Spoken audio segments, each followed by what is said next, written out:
Donc, je voulais profiter du thème de cette journée sur la bientraitance et l'inclusion scolaire, ces deux mots-clés de la journée, si j'ai bien compris. J'étais pas là ce matin, mais ça devait être ça.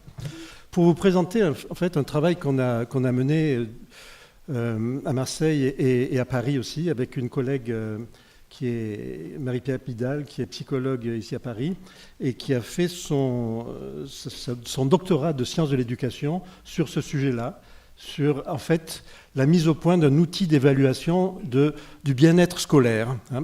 Et à l'occasion de ce travail, je vous montrerai le détail de cet outil. En fait, il s'agit d'un travail expérimental mené dans une école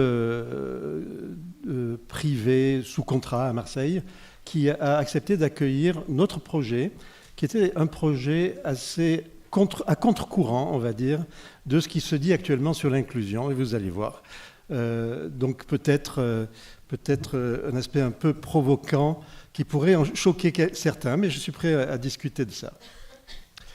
Alors, l'idée donc de l'inclusion sociale à l'école inclusive, c'est des choses qui ont été dites aujourd'hui, je ne vais pas m'y étendre.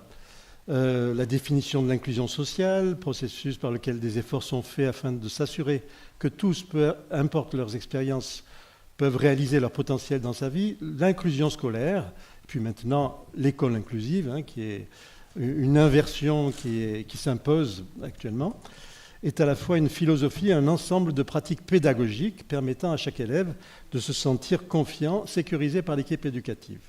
Et vous savez que tout ça repose de façon légale sur des textes de loi, la loi de février 2005 sur les principes de compensation et d'accessibilité, et renforcé par la loi de 2013 de refondation de l'école, qui, pour la première fois, écrit « Le service public de l'éducation reconnaît que tous les enfants partagent la capacité d'apprendre et de progresser.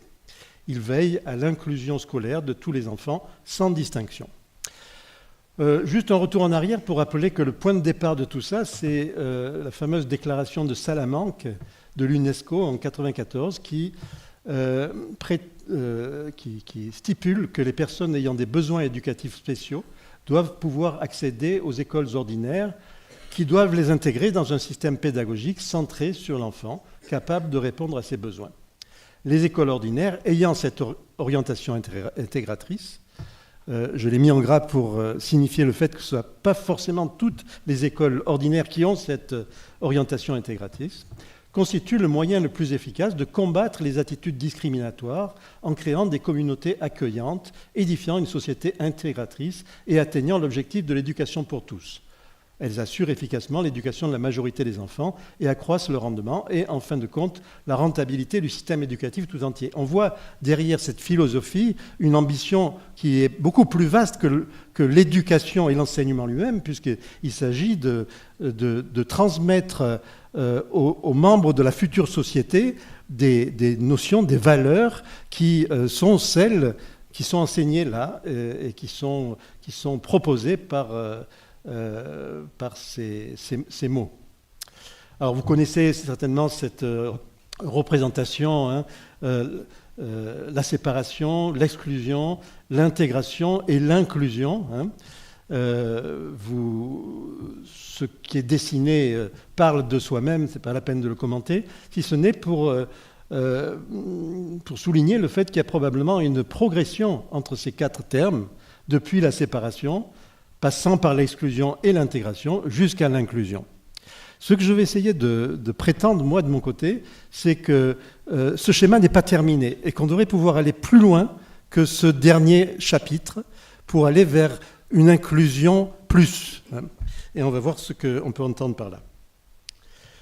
L'idée, c'est, à travers mon expérience de 20 ans de consultation d'enfants 10 et d'observation de ces enfants et de leurs familles, de se poser la question, et si la logique de l'école inclusive n'était pas applicable aux troubles 10 ?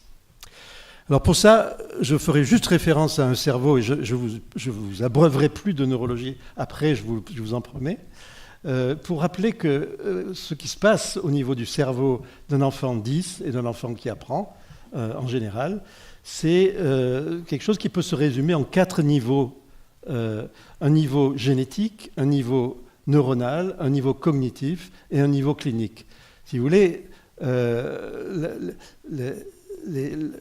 l'effet des gènes sur le cerveau se manifeste par des altérations des processus cognitifs qui eux-mêmes se manifestent par des modifications qu'on va mesurer sur des tests cliniques, donc des résultats qu'on va éventuellement chiffrer. Mais ce qui est important ici, c'est que cette cascade, depuis les gènes jusqu'à l'observation des tests, est sous l'influence à chacun des niveaux de l'environnement. Et l'environnement, c'est non seulement ce qui se passe pour l'enfant dans sa vie, mais c'est aussi l'effet d'une rééducation, d'un aménagement pédagogique ou simplement la compensation par les ressources propres de l'individu. Tout ça pour vous dire que l'aspect biologique qui est central aux troubles qu'on observe est sous l'influence sans cesse de l'environnement. Et on va voir l'importance que ça peut avoir. Alors, la base du questionnement que je me pose ici découle de ce schéma qui représente la fameuse spirale de l'échec scolaire, un mécanisme très fréquent, vous le savez, parmi les troubles 10, qui est, au point qu'il est considéré comme central à toute action sur un enfant 10. L'idée est que tout déficit des apprentissages, que ce soit de la lecture, de l'écriture, va... et surtout lorsqu'ils sont, comme c'est fréquemment le cas, associés entre eux, va être générateur d'échecs. Et cet échec va être vécu de façon systématiquement péjorative par l'enfant, sous la forme d'une baisse, d'une altération de l'estime de soi, qui est en quelque sorte un phénomène tellement universel qu'il doit être considéré comme la signature même du trouble 10. La baisse de l'estime de soi va elle-même avoir des conséquences d'ordre essentiellement psychologique, inhibition, anxiété de performance, désinvestissement pour certains, ou pour d'autres, troubles du comportement, instabilité, agressivité. Mais dans tous les cas, ces conséquences vont retentir en retour sur l'apprentissage lui-même, aggraver le trouble et donc aggraver l'échec. C'est ça qu'on appelle la spirale de l'échec, et c'est en ça que lutter contre la baisse de l'estime de soi est un élément central de toute prise en charge des enfants 10, vous le savez bien, vous le savez tous. Alors, quelle que soit la cause de cette baisse de l'estime de soi, elle se doit d'être prise en charge et questionnée de façon spécifique. Alors, un autre point important concernant l'estime de soi chez les 10, c'est qu'elle a été retrouvée, comme nous l'avons montré ici sur une étude chez les enfants 10 et à haut potentiel, elle est comme inversement proportionnelle à l'intelligence. C'est-à-dire que les enfants les plus intelligents sont ceux qui souffrent le plus d'altération de l'estime de soi. Il y a une corrélation entre les deux. Ici, c'était mesuré par un questionnaire de Coppersmith, où on voit ici vraiment la linéarité de la corrélation entre l'intelligence et l'intensité de l'estime de soi. Tout ça, probablement, par le fait qu'il me permet de souligner le fait que des enfants qui souffrent de troubles 10 sont caractérisés par leur intelligence normale. C'est dans la définition même. Et cette intelligence, justement, leur permet d'avoir une vision très claire de la situation et de souffrir probablement plus que d'autres qui seraient moins intelligents du trouble. Ainsi, une école inclusive qui aboutirait à affaiblir l'estime de soi de certains élèves obtiendrait un résultat opposé à celui escompté. Loin de permettre à chaque élève de se sentir confiant, sécurisé par l'équipe éducative, comme c'était écrit au-dessus, elle contribue chaque jour à le confronter à sa différence par comparaison aux normaux apprenants et l'écart qui se creuse avec le niveau du reste de la classe, le renforcer dans un sentiment d'impuissance acquise par l'effort croissant requis et la non-récompense de cet effort, et au final, résignation, démotivation et fatigue mentale, accentuée par la fatigue physique liée au rythme de vie imposé par les rééducations, aboutissent à priver l'élève de l'égalité d'accès au savoir auquel il est censé pouvoir prétendre. Ici, je vous cite un travail américain qui a exploré à l'aide d'un test de questionnaire d'estime de soi des enfants dyslexiques, en comparant 23 enfants scolarisés dans des classes traditionnelles, 28 scolarisés dans des classes spéciales et 29 enfants non dyslexiques. Des résultats, et ça fait référence à ce qu'on vient d'entendre tout à l'heure, 50% des enfants dyslexiques ont été victimes de moqueries et parfois de brutalité de la part de leurs camarades. Bon, c'est peut-être un pourcentage un peu moins important que ce qu'on a entendu, mais c'est déjà important. Et au niveau de l'estime de soi, il n'y a pas de différence entre les enfants dyslexiques scolarisés dans des classes spéciales et les enfants sans dyslexie. A l'inverse, les enfants dyslexiques scolarisés dans des classes traditionnelles ont une estime de soi significativement inférieure à celle des enfants dyslexiques scolarisés dans des classes spéciales. Alors, dans divers pays, on a retrouvé un peu la même chose, c'est-à-dire que chaque fois qu'on a comparé l'estime de soi d'enfants scolarisés dans des classes spéciales, l'estime de soi était plus haute que des enfants scolarisés dans des classes ordinaires. La question, donc, dès lors qu'on a voulu se poser, c'est celle de démontrer l'amélioration du bien-être scolaire lié à une adaptation du concept d'inclusion à la réalité des enfants 10. Alors c'est ce qu'on a appelé le projet Dispositif, qui est donc dans une école du centre-ville de Marseille. 8 à 12 élèves sont admis dans une classe qui est à l'intérieur de l'établissement et qui n'est pas notifiée par la MDPH, donc qui va recevoir des enfants en situation officielle de handicap ou non, okay, et pour lesquels notre CESAD a pu être mobilisé en intervenant à l'intérieur de la classe. C'est-à-dire, vous voyez que normalement un CESAD ne peut intervenir que pour des enfants notifiés par le MDPH comme relevant du champ du handicap. Ici, on a pu faire profiter à des enfants ne relevant pas du champ du handicap, peut-être pas forcément moins sévèrement atteints que ceux qui relèvent du champ du handicap, il faut le souligner. Il y a pas mal de familles qui ne veulent pas que l'enfant passe par la MDPH, malgré la sévérité de la problématique. Hein. Donc, le passage par la MDPH n'était pas une condition pour entrer dans cette classe. On a mis l'accent sur le lien santé-école, par la présence donc des professionnels du CESAD sur le lieu de scolarisation, par le fait d'une équipe éducative déjà motivée dans son ensemble, puisque l'ensemble de l'établissement était volontaire pour entrer dans cette étude, avec des échanges réguliers avec l'équipe soignante et l'équipe pédagogique, une facilitation qui s'ensuit de l'articulation scolarité-rééducation, dont un gain de temps et d'énergie pour les familles, et une facilitation de l'accès des enseignants à une ressource médicale ou médico-sociale. Et vous savez à quel point, s'il y a des enseignants ici, vous savez à quel point les enseignants sont demandeurs d'une aide et d'un appui des équipes médico-sociales. Des moyens thérapeutiques novateurs, ça je n'insisterai pas, simplement parce qu'on avait l'occasion, on a fait profiter ces enfants de tout le panel de nos moyens sur les troubles de l'attention, la concentration, des fonctions exécutives, etc. Et également une thérapie qu'on utilise beaucoup à Marseille, ce qui s'appelle Mélodis, qui utilise la musique et la danse comme outil de rééducation de façon intensive chez les enfants. Donc il y avait 2 heures de musique et 1 heure de danse toutes les semaines pendant toute cette année. Donc une réflexion pédagogique nouvelle, axée sur les particularités de la problématique, proposer aux élèves un climat de travail scolaire coopératif, réflexion sur l'espace physique de la classe, avec des cloisonnements amovibles, un mobilier spécifique déplaçable. On a eu une aide conséquente du conseil départemental pour meubler la classe. Inclusion inversée. Ici, c'était l'idée que ce n'est plus seulement l'élève qui est inclus dans la classe de niveau. Il l'est, hein, il y a une partie du temps qui est passé dans une classe de niveau, mais les autres élèves qui sont invités dans la classe expérimentale, et on en est même arrivé à des témoignages d'élèves qui, dans la cour, disaient « Oh, toi, tu as de la chance, tu es dans la classe 10. Nous, on aimerait bien y être. » C'est pour vous dire que c'est possible. Il peut y avoir ce type de réflexion. Alors, donc, le projet dispositif, 2 fondements, la rééducation au plus près du lieu de scolarisation et le bien-être scolaire comme objectif thérapeutique. La rééducation, c'est économie de temps et d'énergie pour les déplacements, ressources disponibles pour le corps enseignant, facilite l'inclusion au sens d'égalité d'accès au contenu.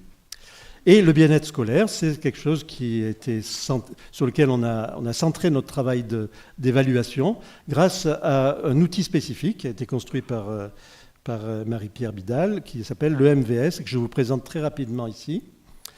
Le MVS, c'est une échelle de mesure du vécu scolaire, c'est un outil qui est créé et expérimenté sur un millier d'enfants, dans divers milieux scolaires.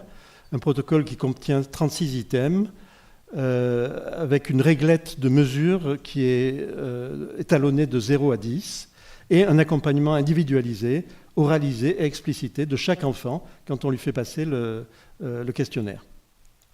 Alors le questionnaire lui-même est fait de plusieurs domaines qui contiennent chacune un certain nombre de questions. Vous avez ici les numéros des questions et ici l'intitulé des domaines. Alors très rapidement, le contexte d'apprentissage, le contexte conatif, c'est-à-dire tout ce qui est mobilisation, motivation, les signes de perturbation comportementale et le contexte intersubjectif relationnel.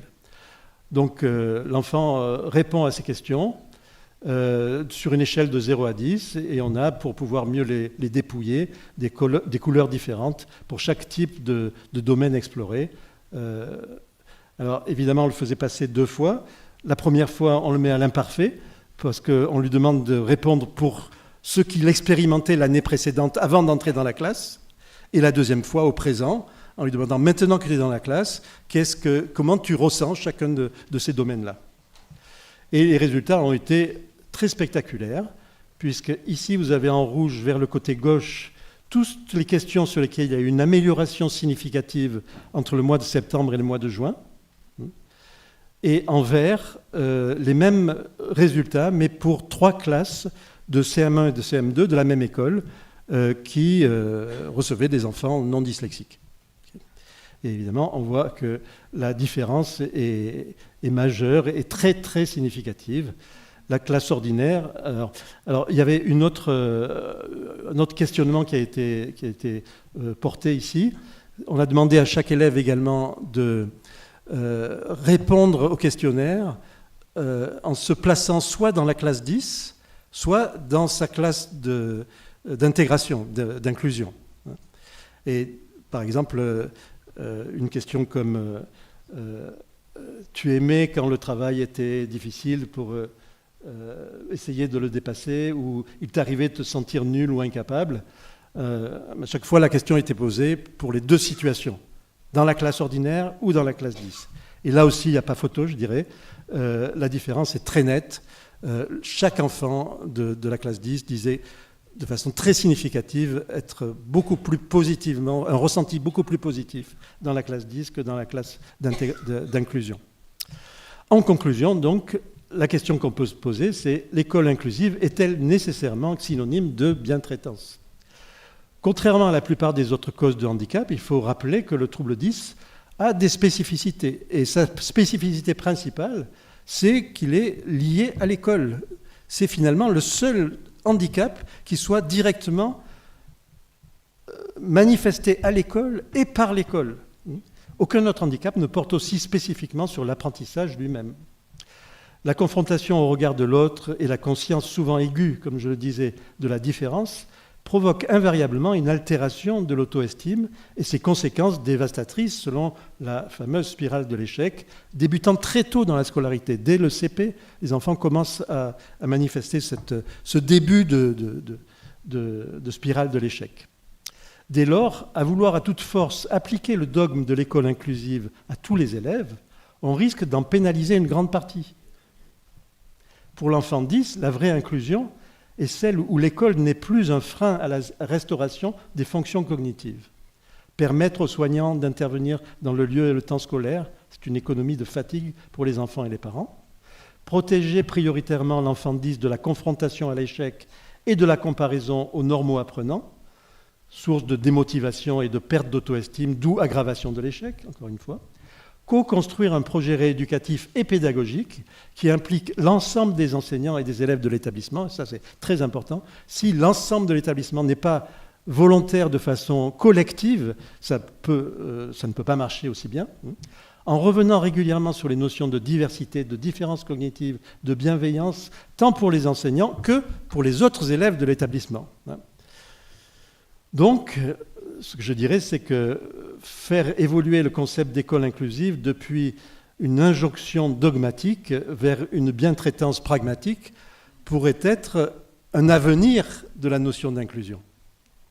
et que ces 4 étapes que je vous citais tout à l'heure, séparation, exclusion, intégration, inclusion, pourraient se prolonger vers une 5e étape qui serait l'inclusion raisonnée. Voilà, je vous remercie.